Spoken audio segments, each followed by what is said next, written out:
তোমায় জিতে নিয়ে যাবে যখন ভোটে নেমেছে, 7 পাক ছেড়ে দিয়ে ভোটে নেমেছে।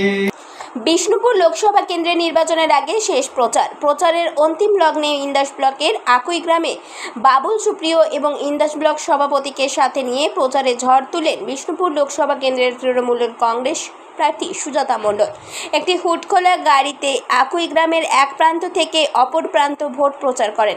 রাস্তার দুপাশে সাধারণ মানুষের এবং মহিলাদের ভিড় ছিল চোখে পড়ার মতো। বাবুল সুপ্রিয়কে ফুল ছড়িয়ে আশীর্বাদ করেন সাধারণ মানুষজন। প্রচার শেষে হুডখোলা গাড়িতে কর্মী সমর্থকদের উদ্দেশ্যে গান ধরতে দেখা যায় বাবুল সুপ্রিয়কে। সব মিলিয়ে নির্বাচনের আগে প্রচারের শেষ প্রহরে ইন্দাস ব্লকের আকুই গ্রামকে মাতিয়ে তুললেন তৃণমূল প্রার্থী। দেখো দেখো বিষ্ণুপুরে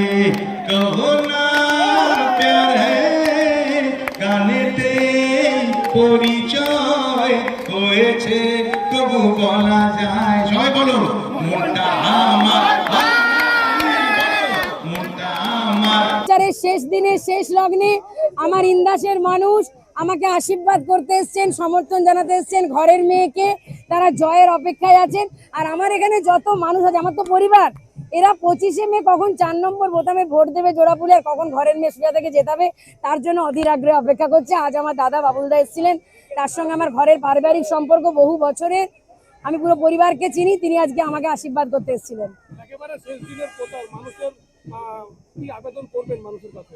মানুষের কাছে একটাই আবেদন যে আমি তোমাদের বড্ড ভালোবাসি, আর তোমাদের ঘরের মেয়ে সুজাতাকে আগামী 25শে মে পরশুদিন শনিবার পুলিশ তার কাজ করবে, বিচার ব্যবস্থা তার কাজ করবে। তো যে কোনো মৃত্যুই যে কোনো দলেরই হোক সেটা দুর্ভাগ্যজনক, কিন্তু তার পেছনে কী ধরনের ষড়যন্ত্র আছে, ষড়যন্ত্র আছে কি না, কারণ বিজেপি এখন যা করছে তাতে কোনো কিছুই অসম্ভব নয়।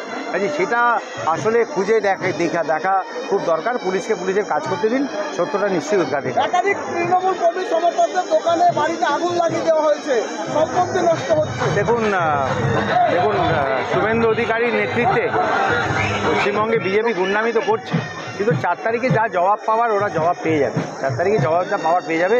প্রধানমন্ত্রী তো দেখছেন প্রথম 3 দফার ভোটে উন্নয়ন অনেক কিছু বলছিলেন, তারপরে বুঝতে পেরেছিলেন যে সারা ভারতবর্ষের মানুষ সেটা বিশ্বাস করছেন না। উন্নয়ন এসব আর বিশ্বাস করছে না। 10 বছর অনেক সময় পেয়েছিলেন, এখন আরও 5 বছর চাইছেন। এবং 3 নম্বর দফার পর দেখুন উনি সব ছেড়ে দিয়ে এখন মুসলিম এটা ওটা সেটা এখন পুরো কমিউনাল। বাঁকুড়া থেকে মোহাম্মদ শওকত আনসারীর রিপোর্ট, 99 নিউজ বাংলা।